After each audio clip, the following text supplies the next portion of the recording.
This month at our district literacy coaches meeting, we had the opportunity to participate in a webinar with a website called teachingbooks.net. I was amazed at this website and had no idea that as educators we had access to this website paid for by our district. So I want to take you on a little brief tour of the website just to get you acquainted with it, and then hopefully you'll take some time to explore even more, but I'm going to show you just a few of the things that I think you will love and be able to use right away in your classroom. So the first thing when you get to the website is we're going to want to log in. So click on sign in the top right hand corner, and we'll sign in just by using our work email at coppelisd.com address and click submit. There's so much information on here that you can explore and play with, and I can't wait to hear what you find on here that's amazing.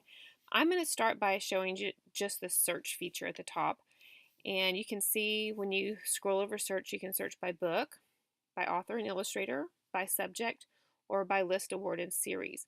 If we were to search by book, we can type in the name of any book that you might be interested in teaching or doing activities in your classroom for. I know a lot of teachers on my campus have been using Wonder, so I thought I would pull that up, and I'm going to say search. When I type in Wonder, you can see that there are 130 books in their list that have the word Wonder in them. So all of the books are going to pull up on this screen. To look at this Wonder, which is what we've been using, click on the title, and this actually isn't an online version of the story. These are resources for educators to design lessons in their classroom. So here's a little summary for the book that we could read to the class.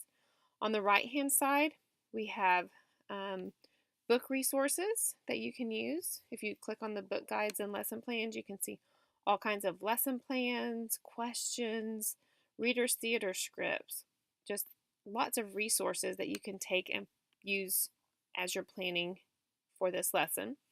On this side of the screen, we have author resources, so information that you could use to learn more about the author.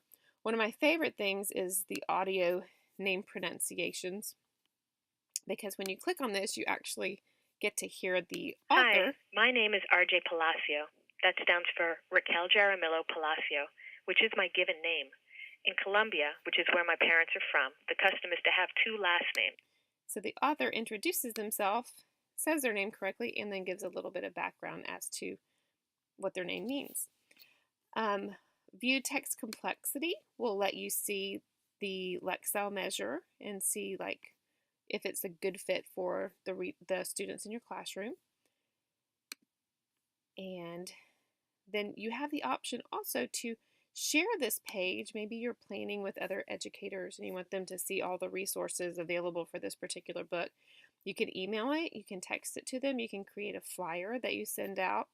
Even bookmarks can be made where learners could scan the QR code and it will take them to a particular part of the lesson plan where they listen to something or they watch the book trailer, but you can share that. That link will even allow someone who does not have a membership to use the resources for that particular book without being signed into teachingbooks.net. Let's see, what else on this page? You see right here we have the custom reading list. We could add it to a custom reading list. I'm going to click the plus sign on that. And I have one reading list that I've created so far. If I wanted to add Wonder to that list, I could click here and add it to that list of anchor text. Or I could create a new list that I call maybe favorite books or book club books, something like that. I'm not going to add it to my anchor books list though.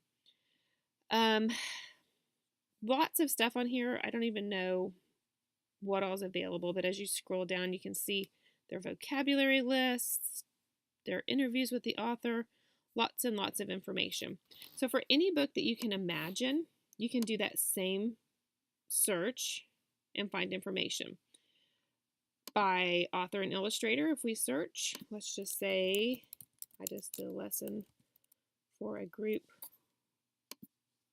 with this author, so you can search by author and find reading resources and author resources as well.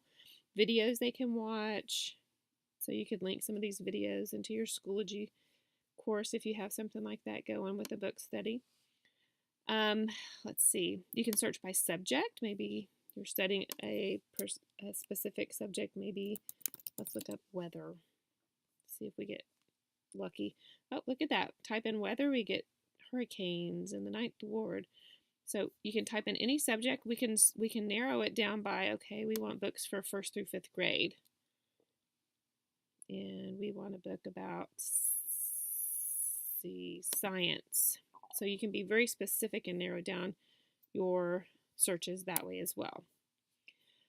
Let's see, what else did I think was real? We can search by lists and awards. And I could type in, okay, I want to find all the Bluebonnet books. And here we go.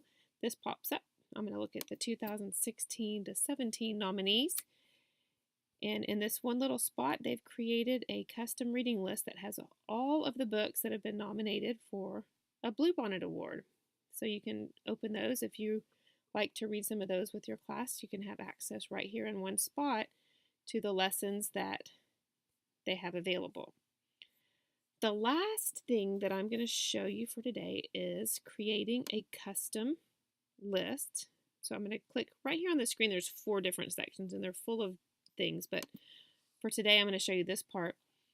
We can search specific titles by grade levels here, by curriculum, by genre. Maybe you're studying poetry, so you want to click on poetry.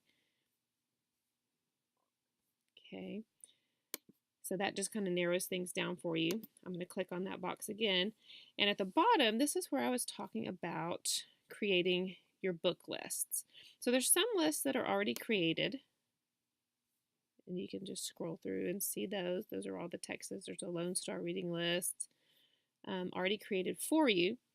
Or you can create your own lists. So what I did when I started kind of playing around with this is I went out and created my literacy lesson anchor text list. And what I did is I went and I searched for books that I've used over the years in reading lessons. So when I do a model lesson, I just put in a couple of them to see how many were in there. But almost every book that I typed in was available in here with some sort of lessons. It was pretty cool. So if I want to add to this list, I can just keep adding to this list, and then when next year rolls around, I come back and I can find all of the lists or books that I've used for model lessons in classrooms. I can share this list.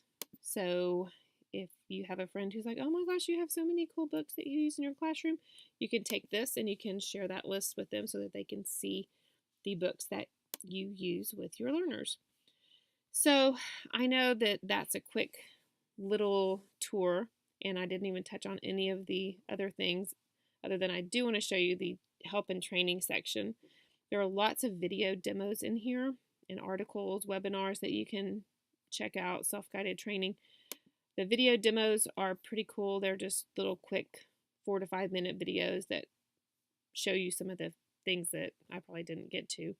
But I would love for you to just let me know when you find something that you think is amazing, and we'll share it out in some of my upcoming posts. Have a great day.